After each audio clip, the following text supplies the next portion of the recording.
we are again with our last speech and mentoring, BSCIENCE. All these great ideas here in BINU. It's a pleasure to hear all our pictures.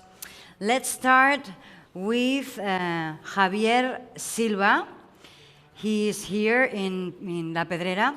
He is CEO of Sensoria. Javier Silva, please come to the set. Thank you, Ana. Are you ready? Yes. Okay, 5 minutes, remember? Okay. Here and there. Okay? Perfect. Thank you. See you now. Well, thank you, Ana. I'm wondering how many viewers here online are wearing right now earphones. I've got information for you. According to the World Health Organization, 1.1 million people are at risk of suffering a hearing impairment, a disabling hearing impairment, only in the range between 12 and 35 years old.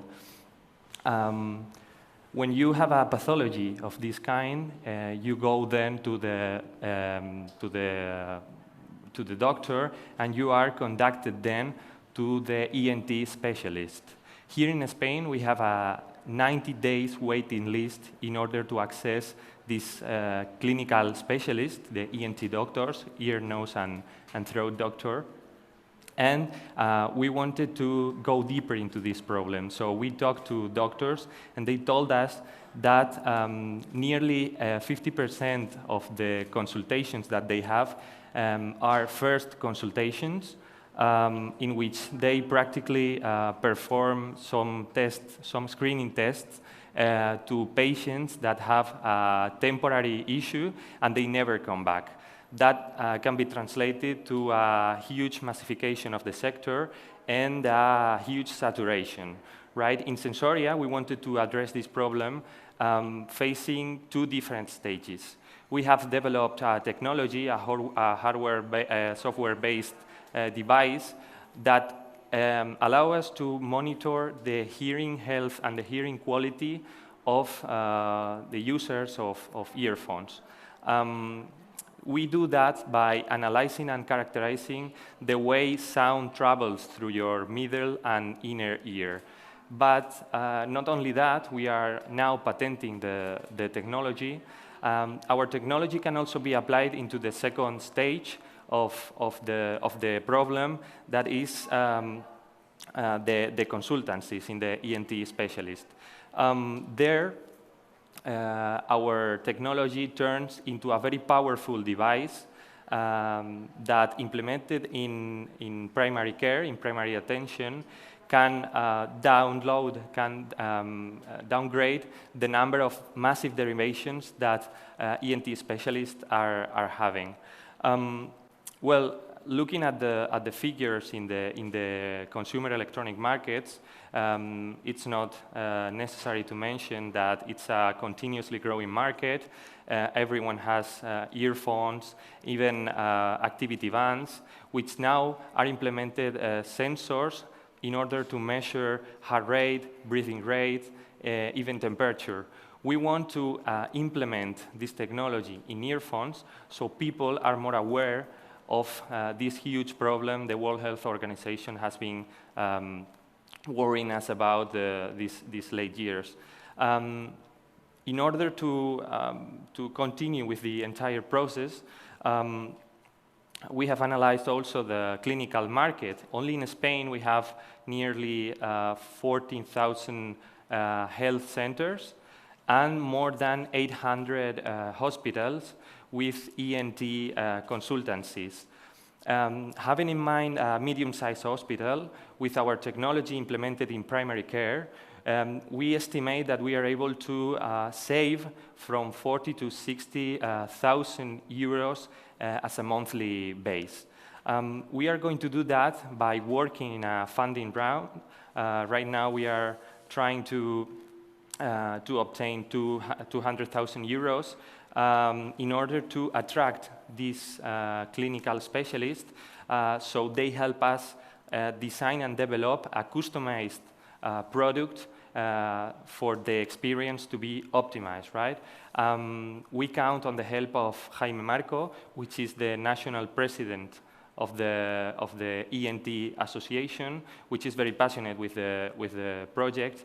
And our team is a very qualified team, multidisciplinary team of engineers, all of them specialized in biomedical engineering. With these two pillars covered, we are sure that we are going to achieve our objectives. So welcome to Sensoria, the future of your ears. Okay, thank you very much. Congratulations for your pitch. And now let's listen to your mentor. Let's meet Karim Palmieri. Karim is online. Hello, Karim. Welcome. Hi. Hi, Karim. Hello, everybody. Hi, Karim hi, is a senior advisor at Fieldstone Private Capital Group. He has over 15 years of experience working with governments, industrial and financial sector clients on their international growth, investor relations, fundraising, and investment attraction strategies. He has advised clients in Europe, Middle East, and Africa, and his current work includes transactions in the wind sector, new energy technology, government-led initiatives in sustainability, and investment into technology-enabled startups with emerging market focus. You're very welcome. And so remember, you have like 2-3 minutes only for your mentoring, please, because we need the other time for the other pitches, okay? Understood. Thank you very much. Thank you very much. I think just to fill in on that, I'm actually joining on a capacity of principal from 2050 Capital, and so that's very much an angel and seed investment focused fund. And I've looked at this, and Javier, thank you. It's a great product. A couple of the questions that I had is the adoption as a healthcare product into the system, so the natural distancing, the rest of regulation, et cetera, to get passed and to get integrated into clinics. So to sort of replace, I guess, the initial stage of triage. So I think that will be an important piece to cover. And then secondly, the access that you have to grant funding, healthcare funding, et cetera, which obviously will be pivotal. So I think that was a piece that I'd like to hear more about. And in terms of the technology, you're looking at a hardware, software combined solution. It'd be interesting to me to know which parts of that are patented and defensible, and which parts can actually sort of be farmed out. For example, can you have earphones from somebody else, or can you do the data aggregation on a different platform? Those were the two. And then lastly, the adoption within clinics. As we all know, it's very difficult to get these systems to move. So the level of access that you have to those clinics. So those were the 3 points that if you can address. Okay. Okay. Just to be a short time. With your first question, we are trying to make a development, joint development that allow us to advance with a common device that can be implemented in these two markets, right? Meanwhile, we are going to cover all the CE sanitary product regulation. We are starting now because we know it's such a huge process.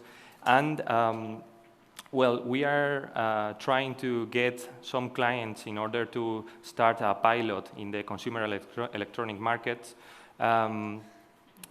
only to validate the technical viability in a huge and massive, in a massive market. According to the fundraising, we are looking for a very specific profile of funding investor.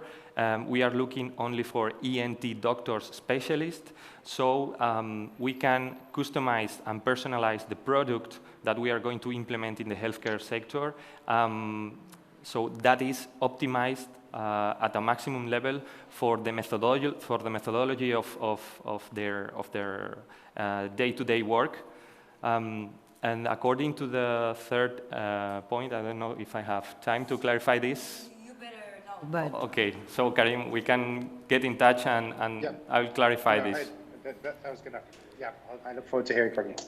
That's great. okay, sorry, Thank but we have limited time, okay? I understand. But thank you very much, Javier. Thank you. And congratulations for your pitch. Let's introduce you to Eric Bertager. Come on in, please, to the set. Eric is CEO and co-founder at AI Gecko. So come on in. Here is your spot. Here is your camera. Thank you, Anna. 5 minutes, you remember? Sure. Okay, Sure. Go on. Thank you. Good luck. Hi there, I'm Eric Bertager. I'm co-founder and CEO of iGecko. I'll try to explain what we do. Do you know about 20% of world's population are obese? And 422 million people have diabetes.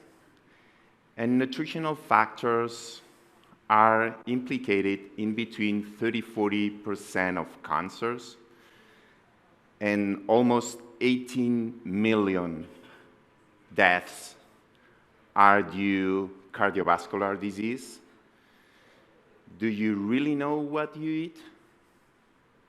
You have wearables, you have a lot of gadgets that track your rest, your activity, but do you really know what you eat? We have the solution. We are iGecko, a company focused on artificial intelligence, and we have created LogMeal. With one picture, we'll get and give to you full detailed information, nutritional information. That means it doesn't matter if it's your fiancé, your mom, your grandma, you take a restaurant, spaghetti carbonara, just take a picture. I'll say to you, this is our spaghetti carbonara, and I will give you up to 32 indicators of micro and macronutrients. We're currently working with several European hospitals and also with some soccer clubs. Yeah, from La Liga soccer clubs, top 3 soccer clubs. We're just trying to help professionals to manage the nutritionists and to give a better service to your athletes, patients, or users. With only one picture, with your cell phone, or in some cases, as we did, because we have an API that it's connected to, doesn't matter any kind of software from any company, they just retrieve our API and connect to their services. We're business-oriented.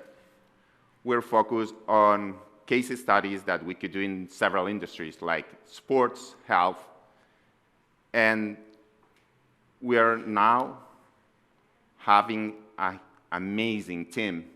We have 2 PhDs on artificial intelligence, one with more than 30 years experience, and another one focused on food recognition, a PhD as well. So with our engineers and data science, we grew this amazing team for giving the best service to our clients. We are now, our objectives are to be international, having distributors, increasing our data set of food, improving algorithms in clients' projects, and start funding seed funding, sorry. So what else? If you just take a picture and receive on real time and share with your professional about all your intakes, just go to logmeal.es and read more. Probably in less than 2 weeks, you will have our own app, so users like you guys could start tracking, monitoring all your intakes. Doesn't matter if it's a dish, a beverage, or a raw food. Thank you for your time. Thank you, Eric. for your pitch and congratulations for it. Let's hear what Karim has to say. Hi, thank you, Eric. Nice to hear again from you. I've actually had a look at this before, as you know, and I think it's very, very interesting that you're coming at it for providing something which is traditionally just a nutrition platform and actually coming at it from a pure health or a much more kind of authority healthcare perspective. I think that'll really help the platform. The two parts, as we said before, that I think will be very interesting to see is how you become an authority in healthcare as well as nutrition. So not just logging food, but actually logging nutrients. I think the fact that you have La Liga on board is probably going to be a very interesting win for you. And then two, how you become very defensible as a product. So as we know, adoption of a technology or of an app is very, very difficult work. The fact that people are taking pictures of their food today was very reassuring that the timing will be good at the moment. So, yeah, no, I very much like that and look forward to hearing more about it. Yeah. Thanks, Eric. Just to confirm that we start working with real cases, as I said, in Europe hospitals and from this top 3 football club, because we want to confirm that our technology works. So in that case, I will explain that we did a project that was for patients that they have a renal transplant, and we just request them to have 2 double tests. One was the 24-hour urine test, and the other one was using our solution that taken in pictures. So after that, we just compare all the data that we retrieve from different tests. One is a laboratory test, and the other one was an algorithm test, as we said, no? And then there was a correlation between data that all the doctors confirmed that our solution works. So that's how we introduce on the health industry that just to be completely different from competitors, that they were having, you know, the mass solution for everyone.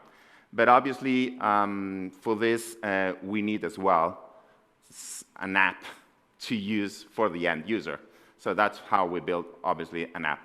Our solution could be 100% implemented on any kind of apps that are currently on the market, and even on the Apple Store, on the Google Play Store. So that's where we're offering as well for those lifestyle or, you know, athletic softwares or apps that are on the market. So where we're focusing on improving our algorithms. And the second one, Karim, if you could just repeat the comment that you said, please. I think that was the fact that you're becoming an authority in healthcare, so working with hospitals, not just on a kind of pure nutrition basis. And the second part was the ability for behavioral change. Yeah. So how come you catch people to start using an app when we all know that an extra app on our phone is really complicated? Yeah. Well, in this case, I know that many people just download an app and then after 2 days they just forgot and don't not use it anymore. But in this case, if you go to some exclusive industries that people are really interested on having and improving even their health or their activity, in this case for athletes, so they're very consciousness of what they need to do. For example, if I'm suffering or I'm having a surgery for a transplant, I need to be alert and aware about what I'm taking. If they request me to do it, I will do it. For an athlete, if they want to go to the top and to be one of the top one, they should take care about their intake. So that's why they need to take pictures about all the intakes and share with the coach, professional, etc. Okay, thank you very much. We run out of time. Sure. Thank you very much for your pitch. Thank you, Karim. Let's meet now Yuri Budik. Come on in to the set. He is CEO at Calpec. Are you ready? Yes. This is your camera. This is your spot. Okay, go for it. Okay, good evening. My name is Yuri. I am CEO and co-founder of Calpec. Calpec is a spin-off company dedicated to the industrial production of carbon-encapsulated iron nanoparticles. So during the research at the University of Alicante, we have developed and patented a process that can transform olive meal wastewater into a high added value product, iron nanoparticles. Olive meal wastewater is a huge problem in Mediterranean countries where olive oil extraction takes place. It is known as phytotoxic residue with high content in polyphenols, organics, and fatty acids. And an average oil mill plant generates around of 6 million tons of this waste. And taking in account that there are almost 2,000 oil mills in Spain, there are generation of 12 billion of tons of this waste. Unfortunately, it's no solution. It's stored in huge tanks for natural drying. So in Calpic, we can valorize this important waste and produce iron nanoparticles with cost 25 times lower than those of the market. This will permit to use this product at many applications that was impossible until today because of the high cost of iron nanoparticles in the market.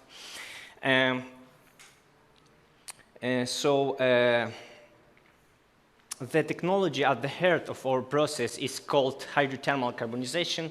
It's a green chemistry technique without emissions, and the product we obtain are iron nanoparticles that has a lot of application, like improvement of biogas and biomethane production, removal of heavy metals in water and soils, removal of odors, use as fertilizers, use in fuel cells, and removal of drugs and pesticides.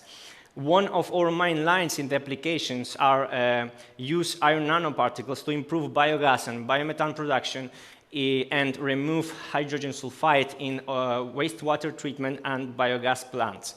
Hydrogen sulfide is a highly toxic and corrosive gas. It damages pipelines and combustion engines, and also can be lethal to humans at relatively low concentrations. So in Calpic,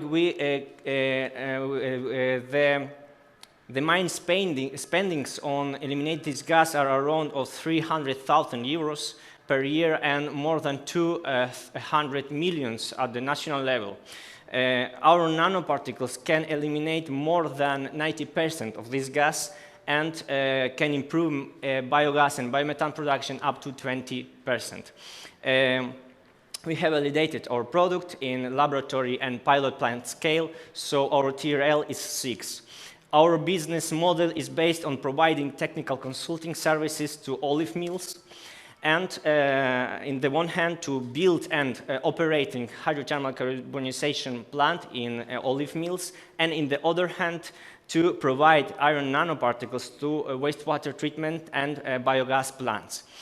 We already are building our first hydrothermal carbonization plant in the region of Extremadura in Spain, and we have a demand of nearly 30 tons of iron nanoparticles for an industrial test at 3 different wastewater treatment plants.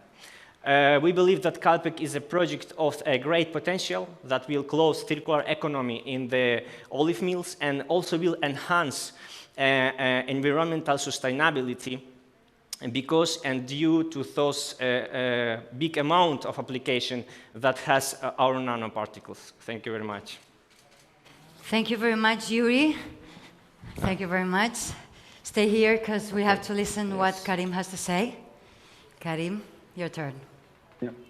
Hi, Yuri. Thank you very much for that. And always very interested to hear about green technologies, especially those who are going to be a lot more cost effective in solving quite a lot of problems. Just to cut through a lot of, aside from the technical aspect and the problems you're solving, in terms of how cost effective it is, we all know that actually as soon as a product like this becomes revenue positive, then that's actually something like a good sign for the business. So I'd like to understand what the revenue trajectory is and the strategic partners that you have there.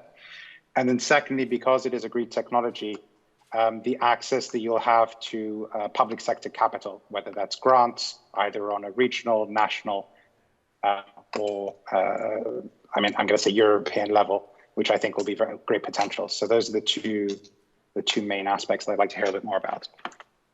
Okay, thank you very much.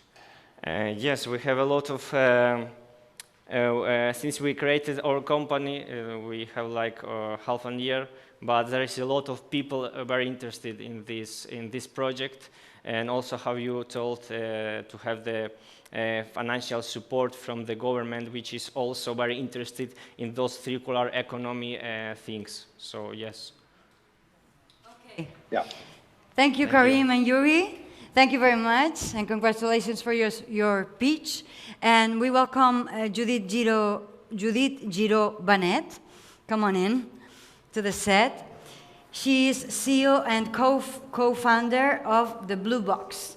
And we have to congratulate you because you have received the best startup award in this area in science. Thank you. Congratulations.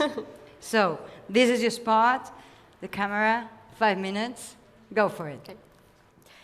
Have you ever heard of dogs being able to smell cancer? Well, I have, and in fact, this is what inspired me to build what is now called the Blue Box. Good morning, everyone. My name is Judith, and I'm delighted to be here today to tell you what the Blue Box is. The Blue Box is a biomedical device for in-home breast cancer testing in a non-invasive way out of the smell of a urine sample. The Blue Box has been created as a way to elevate the need of women for a better way to care about their own health. But what is the device? The Blue Box is actually a box that has 9 sensors inside that are specifically sensitive to the smell of 9 breast cancer biomarkers. In other words, molecules that are only present in your body if you have the condition of breast cancer. When the urine sample is introduced inside the device, then the sensors get what we call the smell print and send this information via Bluetooth to your phone. And then your phone application also gathers data about your health, your age, your diet, your reproductive history, and this all together is sent to the cloud via internet. And it is there in the cloud that we host our artificial intelligence-based algorithm that will classify your sample and get a diagnosis. We are using convolutional neural networks, which probably sounds familiar to some of you, since it is the type of AI that is typically used to process images. So we are treating the smell of urine just like if it was an image. In our latest studies, we collected the smell of urine from 90 participants, and we were with advanced breast cancer and control patients, and we were able to properly classify 95% of the samples. But now we want to do more. And I'm very glad to announce that this past summer, we have started a new study at Hospital Universitari Sant Joan de Reus and Hospital Universitari Joan 23 de Tarragona, and we are now collecting urine samples from women who are healthy and from women with very early breast cancer. Our goal is to collect the samples from 1,000 women and use this data to further and further train our AI. Our goal is very clear. We want to keep our same good results, but now applied to breast cancer. So let's talk about roadmap. So far, we have founded our limited society in Spain, our C Corp in California. It is based in Delaware. And our next tasks to do are to finish protecting our IP, to start our FDA-mandated studies, and to go for MDR European studies. That can take, in the best of cases, at least 3 years. The way I see medicine of the future is medicine being patient-centered, participatory, personalized, and, of course, preventive. And the way I see this happening is by having one Blue Box in every home. Our go-to-market strategy is a B2C model. We want to have Blue Boxes at home that all women sharing one same household can use at the frequency that their trusted physician recommends. And to be able to do that, we are now launching an investment round this next April 2022, and we are targeting 500K. So don't leave cancer detection up to change. Join the Blue Box movement to give women a better solution to care about their own health.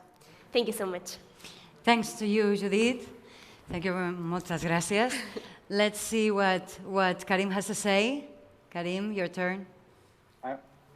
Thank you, Judith. I've actually looked into this, and cancer detection is very much, I think, top of everyone's priority list, especially within healthcare. I was very interested that you reached 95% accuracy rates. I've heard that that's pretty impressive. I wondered if that could go a bit higher with your AI. In terms of cost effectiveness, I know if you're going to be competitive in the space, it's very important to be able to be the most cost effective product. The timelines, I know for all kinds of approvals are complicated, but I'm glad that's coming along.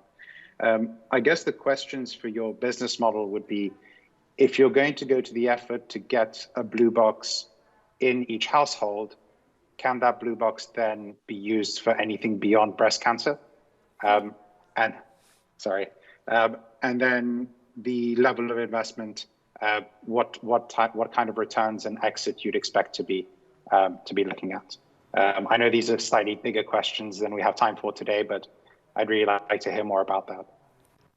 Thank you. I love this question because I think that the fun part of AI is that it has no limits. Well, it has one limit, which is the amount of data that you have to train your algorithm. But if we are able to conduct enough studies, if we are able to get enough people and enough hospitals participating in our study, I don't see a limit for the blue box. Who knows, maybe in 5 years from now, we can be detecting pancreatic cancer. Maybe we can be detecting, I don't know, mental illnesses. This is our goal. We start with breast cancer because personally, I think that there is an urgent and tangible need for biomedical engineers like me to start focusing on the female population, which has been forgotten for such a long time. But after breast cancer, more will come. Super. Very good. Well, sounds great. Look forward to hearing more about it. Anything to add, Karim? No, these were great startups. I very much look forward to kind of speaking to these guys and ladies to get sort of their funding in and move their projects forward. Okay, thank you very much for participating and mentoring here in Be Talent of BNU. Thank you very much. And thank you, Judith. And good luck with your startup. Okay, and thank you all, Javier, Eric, and Yuri too, for participating here in BNU. And that's all, folks. We say goodbye. We end the Be Talent sessions of this second edition of BNU. Hope it was inspiring and helpful. I will switch now into Spanish. Esperamos haber cumplido con los objetivos que el Consorci de la Zona Franca de Barcelona se había puesto para esta edición: conectar, transformar, impulsar, y además que hicierais mucho network. Espero que se hayan cumplido estas expectativas. Os damos unos datos. Han habido 12.000 asistentes online y 3.000 presenciales. Ya sabéis que este espectáculo, iba a decir, este evento era híbrido, presencial y digital. El 47% de los participantes eran internacionales, de los asistentes. 821 speakers, 244 sesiones, 145 países. Bueno, un montón. Hemos cumplido con nuestro propósito de conseguir que se emitieran 10 canales a la vez, más 2 del B-Village de Conectar y el B-City. Y ya está. Muchísimas gracias a todos nuestros sponsors: Ayuntamiento de Barcelona, Agbar, Servihabitat, Ministerio de Transporte, Movilidad y Agenda Urbana, Port de Barcelona, què més? Diputació de Barcelona, Acció y Barcelona Centre de Disseny. Muchísimas gracias por vuestras sponsorizaciones y nada más. Gracias a todo el equipo que me ha acompañado aquí en Be Talent. y espero veros en la próxima edición. Muchas gracias. Os dejamos conectados con la estación de Francia. A las 7 será. Tendremos la clausura de todo este evento en el plató del Be Real Estate. Hasta pronto. Buena suerte.